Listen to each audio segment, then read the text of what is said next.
Did you know that tarot could be just the tool you need when you're feeling creatively stuck, when you have writer's block, when you just don't know what next steps to take? This could be the tool you've been looking for. Welcome back to Your Art is a Spell. In the last episode, we talked a little bit about artist blocks and the narratives we've been told around the need to suffer to make good art, how serious art is only valid. And today I wanted to do something a little bit more playful, a little bit more fun, to bring in some levity, some joy, some mutability, fluidity into your creative practice. Now, I have used tarot in a lot of different ways in my own artistic journey, from helping decide what to name an artwork, to getting ideas as to next steps to take, figuring out the structure of an artwork, or coming to understand some of the themes, some of the elements that are important to consider when creating something. You might be well aware of tarot as a divination device, something to look into the future with, something to get more information from the other realms with. Yes, that is one of the ways that we work with tarot. And it's also useful for those moments when you might not know what to do next, or you just might not feel inspired. You might feel like, today I have no idea what to write, what to create, what to make. And tarot could be there to support you when you're feeling that way. So there are different reasons why I feel like tarot is the perfect tool, the perfect technology to support us in our journey as artists. Tarot itself is an artwork. It is a story. It's been created by, many times, a collective of people who've imbued the tarot with their intention, with their energy. So when you pick up a tarot deck, you're picking up a project that's taken time to come together, that's been considered, that's really opened up possibilities for many, many people. There's so much potential in a tarot deck. And when you work with one, you are opening up to all of that potential. So I want to give you a couple of examples of how I've used tarot within my creative practice to support me, so that you have some ideas that you might take and bring into your own practice. As with everything that I share in this show, I want to invite you to take what fits, take what resonates, and leave behind anything that maybe doesn't connect with you or doesn't make sense for the way that you work. So I'll start by saying that I like to bring multiple decks when I'm working with them. I have a lot of decks because, as you may or may not have seen on my channel, I do offer reviews on decks, and I have spoken a lot about divination on this channel. And so I have had so many lovely and magical friends gift me decks. And so I've amassed a pretty wonderful collection. And so I'll go in and I'll pick some that inspire me, some that might resonate with what I'm doing. Today, I've picked 3 that I just wanted to bring in. One is the Liberation deck. This is a deck that I'm actually in, and I'll show you my card in this deck here in a second if you're watching on YouTube.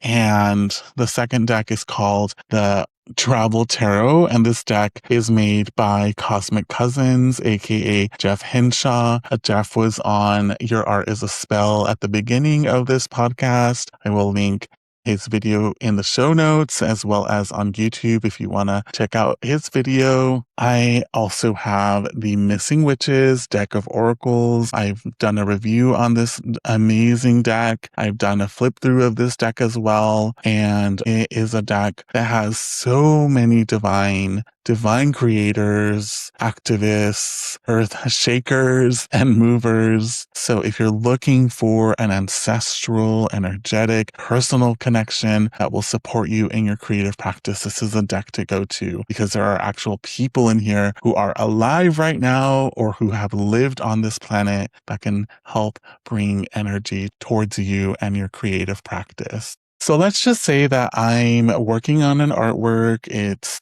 a performance and I'm feeling really stuck, not sure what direction to take. I might have a lot of ideas, but none of them really resonate. And so what I would do is as I said, once I'm getting that energy flowing, I might have made myself a tea. I might have done a little bit of meditation or prayer. I've opened up a space. I would then grab a deck, and I've grabbed the Missing Witches deck of oracles, and I would just like feel into them.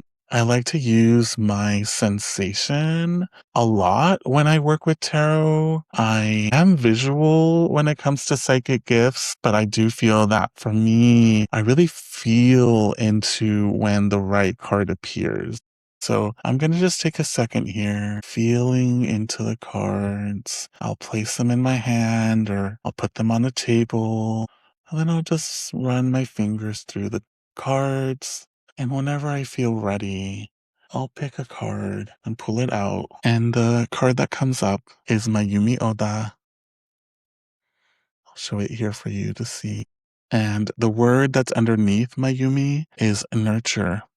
And so that already is giving me some information on maybe some direction that I can take, a position internally that I could feel into during my performance. What does it feel like to give or receive nurturance?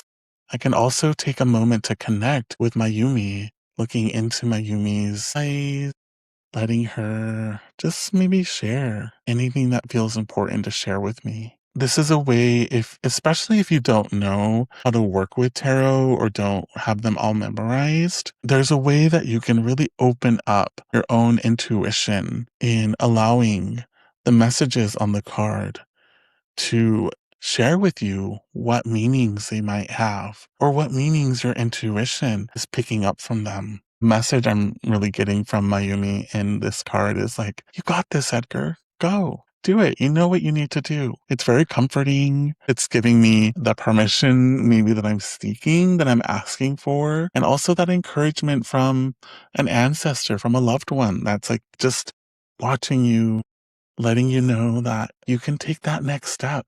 You got this. You're ready. And if you're interested, you could also read what's on the back. There are some words here. I'll read a little bit from the back of this card. Goddess painter, global activist, and Dharma gardener Mayumi Oda asks, why do we think we are different from plants? At a time in her life when she felt lost, she dreamed of a Zen farm in California. She left her husband and dedicated herself to nurturing her inner world.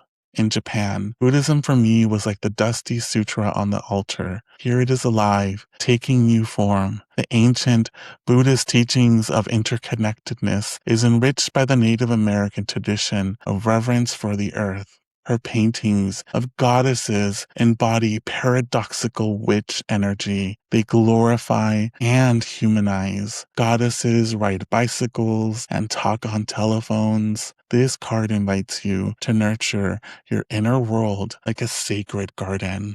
Ooh, there is so much here. I'm just thinking about dreams and visions and making big changes in your life, reprioritizing what feels right, taking a leap, moving across town or across the world, deciding to live your life in a completely different way. Now, if you feel inspired after like hearing or learning more about a card, you can take some time to journal or just go right into your artist practice and see what it's like to embody or work with some of these themes that you've noticed in the card. All right, so I want to show you another practice for bringing tarot into your creativity, another way to play with the decks. I'm going to be using the Liberation Tarot for this example, and as I said earlier, the Liberation Tarot, this is a collective tarot deck. This is kind of more akin to a traditional tarot deck. The other one was more oracular and ancestral that we worked with. But this one was made with dozens of people who came together, myself included, to create this deck. And so when you open up to a deck like this, you're bringing in a whole room of people to play with you, to connect with you. And as I promised, I wanted to share my card that's in this deck. I created the Mutant. This is meant to be the Temperance card. As you can see, I'm on water and on land. I'm playing with the sacred shapes of the universe. I have the sun behind me, beaming through the top of my head, and there's a beautiful rainbow that's moving through me. And I, wanted to really lean into the alchemical energy of the Temperance card. I also was deeply moved by Octavia Butler's notion that God is change. And I see the mutant as the embodiment of change, the embodiment of the divine, always becoming something different. And that mutation is that life force that allows things to be shaped, to respond, to be in dialogue with the universe. So let's just say that you have a project that you know is due, that you have to turn in, but you're just not feeling it. You have no energy, or you're kind of feeling uninspired. And so let's say you maybe don't need help because you know what you need to do. You know that you need to just finish this project. So what you would do is, in a similar way you would start to get that energy flowing, move around, play with some aura sprays, make yourself a tea. Then I would grab a tarot deck, this, liberation deck, and I would shuffle it around a bit. I'm going to be here cutting it up on my table. And then whenever I feel ready, I would pull a card. We get the Healer of Vessels. And if you could see here, if you're watching this on YouTube, in this version, the Healer of Vessels is Adrienne Maree Brown in all their resplendent glory, in a field surrounded by butterflies, and with a vessel, a bowl, a ceramic bowl that's been broken and brought back together above them. There's so much already into seeing this card. There's also some beautiful drawings in here as well. I don't know if you could see them, but there's some shapes that are painted into this image. And so in this way of working, you're maybe not looking for themes or ideas, but what you're looking for is for support. You're asking, hey, I'm not feeling inspired, or I'm feeling tired, or I feel like I can't finish this project. Can you help me? And so you literally ask Adrienne Maree Brown, you ask the Healer of Vessels for that support. And Healer of Vessels, knowing that you are a vessel when you're creating, it does mean that we are using our bodies to transmit, to contain, to hold something, an essence, an energy. And so the Healer of Vessels is here to heal you, to support you, your body, your vessel, the most important part of you that is needed to make art. And so just trust that you'll get the right vibration of energy, the right energy that you need to support you in finishing the project. And what I like to do whenever I work with a card like this, where it's really more of asking for help, asking for support, I'll just put this card up on my desk. Let's say if I'm working on my computer, I'll put it on my desk near me, or I'll put it on my altar space. And it's something that I'll return to when I feel like I just can't continue, or I need a little bit of help. It's like you're really working with the card as a beacon of energy, as a beacon of hope, as a beacon of support. And I cannot imagine someone more magical to work with than Adrienne Maree Brown, who has brought so much change and magic and hope into people's lives. This feels like the perfect card for this example of working with the tarot in this way. And last, I just want to share a few words here from the booklet about the Healer of Vessels, in case this might be supportive for you if you are wanting to work with a card in this way. Emblem of creativity. The Queen of Cups is reimagined here as the Healer of Vessels. The healer is devoted to the work of increasing awareness, moving with flow and precision. The figure in this card is writer and activist Adrienne Maree Brown, who has helped to shape and direct the work of emergent strategy. The Healer of Vessels intertwines consciousness with emotion.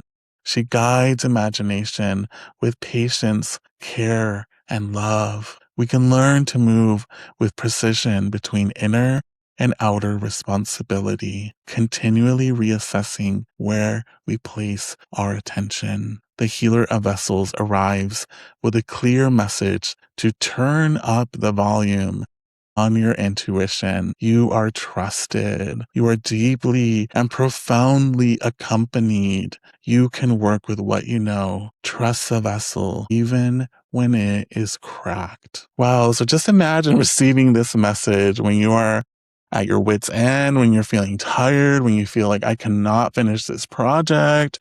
And then you realize that you have support and you're invited to really lean into your intuition. And not only that, but Adrienne Marie Brown to me represents radical joy, radical pleasure, radical rest. And so if a part of you needs to be still, to take a nap, to work on your art while you're eating some yummy chocolate or listening to your favorite album of music, do it. Lean into that pleasure. Lean into what allows you to feel accompanied and supported. Okay, so the last example I wanted to give you as a way to integrate tarot into your creative practice is with the travel tarot. As I shared, this one is made by Jeff Hinshaw of Cosmic Cousins in collaboration with Lonely Planet. And so a big thing that I've noticed some artists have is that sometimes we are asked to make big changes or transitions in our creative practices, whether that's trying out a new medium, taking a leap and doing something larger than life. For example, I created my first ever public art installation in Los Angeles a couple of years ago.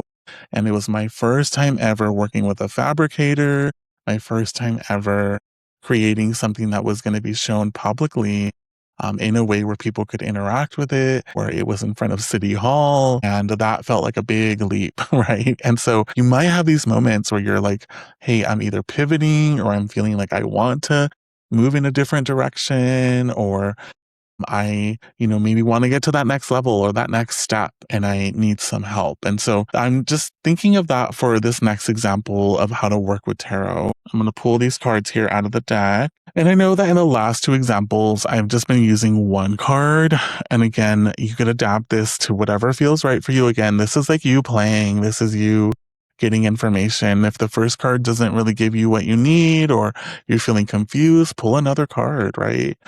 Or find another deck, right? Like, I really want you to feel emboldened and empowered in this practice because this is meant to support you. And so just listen to your intuition as you're working with the tarot deck. And so again, with this idea in mind, I'm going to grab this deck and I'm going to just shuffle it a little bit here. And I'm going to be pulling two cards just because I want a little bit of a before and after energy, since we are talking about movement and change and leveling up, going from one place to another.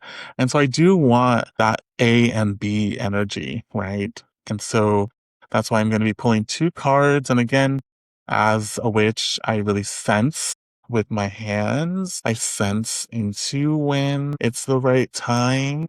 I really let myself feel into it. I also sometimes notice if cards jump out of the deck, that might happen. And I know some witches really listen to those cards. I definitely like to do that too. But again, I feel into when the moment feels right. Like I've done enough movement with the cards and I'm ready to pick the two. Okay, so well, I'll show you the cards that I've gotten. So I get the Ace of Cups, and it is a gorgeous image of a sunset in Botswana. There's an elephant in a lake or a marshland. You can see the sun setting in the distance. To me, aces are blessing cards. That's how I like to look at them. You're being given something, you're being offered a gift. And then the other card that I get is the Eight of Swords, which is Lake Maracaibo in Venezuela. And in this card, there is a huge lightning bolt right in the center of the card, and it is crashing down onto the lake. And there's building like a house in the back. It's like purple hued. We're in the middle of a storm. And so, I would like hold these two cards, looking at both of them, thinking about their energies, like they hold very different energies. And so maybe without even knowing what these cards are about, you can feel a story here, or you can sense a shift here. There's moving from maybe calm, tranquility, peace of the Ace of Cups, that blessing, that gift, and then moving into the Eight of Swords, which is a lot more dynamic, dangerous, potent, directed, electrifying. It's also a moment of chaos, change, transition. And so, one of the narratives here that you might feel into is that as you maybe take the steps to dream into another medium or go into that next phase of your creative practice, you might have to deal with some storms, or you might feel the electric power that comes with being a lightning bolt, that you might have that impact on the community. And that, yes, it feels lovely to be in a place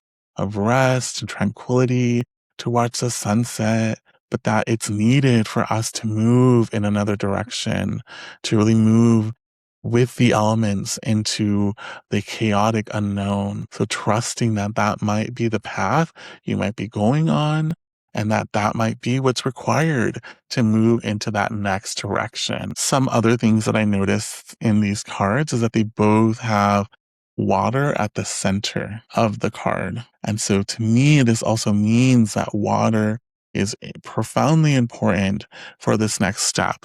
Water is alive. It is conscious. We are made of water. We are mostly water.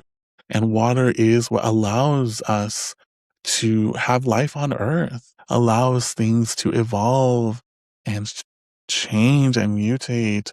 And so really inviting you to work with water, knowing that water is at the center. And there are many ways to work with water. You can bring water into your art practice. You could, as I've shared many times, you can make yourself a drink. You could look for bodies of water to help inspire you or replenish you. You could take a shower before you work on your art practice, or you could think about how water has the ability to be programmed, to have our prayers go into water. So you might want to work with water that's been prayed into or sung into.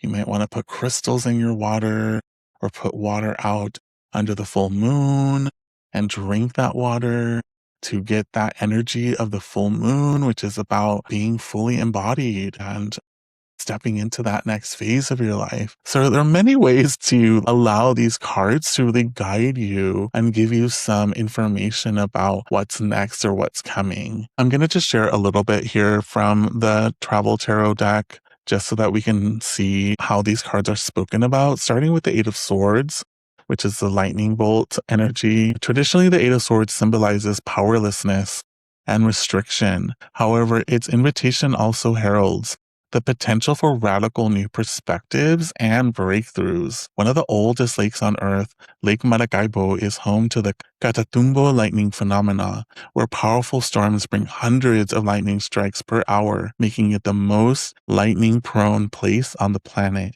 While the otherworldly flashes attract seekers of natural wonder, the lake also faces severe environmental degradation. When receiving the Eight of Swords, you are being encouraged to acknowledge simultaneous realities, empowering you to transform devastation through creative empowerment. And this book also includes astrology, and it says connected to Black Moon Lilith in Aquarius, which actually my Lilith is in Aquarius. This card tells you to embrace disruption as a catalyst for awakening. And one of the affirmations it shares is, my clarity strikes with power, illuminating new paths forward. So, just in reading this, I'm thinking a lot about how whenever we do step into these next phases of our lives, we are met sometimes with new problems we've never dealt with. And, I like to think of those problems as a gift, as a blessing, because it means that we have made it to that next level. And this card really reminds us that with our dreams and our visions and our hopes for change in our lives will come other things. And just to be ready, not to be scared of them, but to know that they're all a part of the process. And so let me read the Ace of Cups here. The Okavango Delta in Botswana, representing heartfelt new beginnings, the Eight of Cups speaks to divine love. When receiving this card, your potential for soulful connections and emotional fulfillment is heightened. The Okavango Delta in Botswana is transformed by seasonal flooding. Barren plains become lush wetlands. These tranquil waterways and robust ecosystems represent spiritual and emotional renewal, fresh starts, and interconnectedness. Now is the time to open your heart to the beauty and abundance of life as you refill your cup with inspiration and hope. And so the astrology says, connected to the water element, this card resonates with Cancer, Scorpio, and Pisces, encouraging you to embrace your capacity for emotional healing. And the affirmation is, I hold a deep love for all beings. May my heart remain open as a vessel of compassion. So, I had never read these two cards before, and I just, in a way want to just highlight how just in looking at the cards, how much you receive from them that does end up showing up in the actual writing or the information about the cards. And also knowing that what's ever written in a book is just the top layer of a card. You can literally spend hours talking about one card because cards are really complex and they do involve in them numbers and stories and myths and histories that are deep and ancient. And so that's why they work so well when we use them in our creative practice, is that we're tapping in to something that opens up a deep lineage and history. I hope that this has been supportive for you. And if you're ever feeling stuck, need a little bit of help, or feeling like you just need a little bit of time to play in your artistic practice, that you feel the freedom to pull a tarot deck out of your collection and to bring it in whatever way resonates with you at the moment. I showed 3 different ways of working with the tarot today. And I want to invite you to share if there are any ways that you connect with tarot in your practice. Would you have done things differently? Did you get any different messages than I did? I'd love to hear, so share your thoughts. I've been really appreciating all the comments I've been receiving on YouTube, and as well as via email to the folks who've been writing me and sharing their reflections about the podcast. Now, one of the last things I want to share is that we do have a Patreon for Your Art is a Spell. This is brand new, and you can sign up for free by going to patreon.com/yourartisaspell. I do have a couple of membership tiers there for folks who would like to support me, my artist practice, as well as support this podcast. And I want to thank the brand new members that we have in the Patreon. Colin Frangisetto and Mary Pomonis, welcome. Thank you so much for becoming paid members of the Patreon. And I want to invite you, if you're listening, to become a paid member of the Patreon. You not only are supporting me in doing this work, but I also will be asking for reflections. I'll be reading your comments. If you have any questions or anything that you'd like for me to speak on in future episodes, you can go there to Patreon and leave your requests there, leave your questions or comments there, and I will be there. I read every single comment that comes through. And so just want to thank you all so much.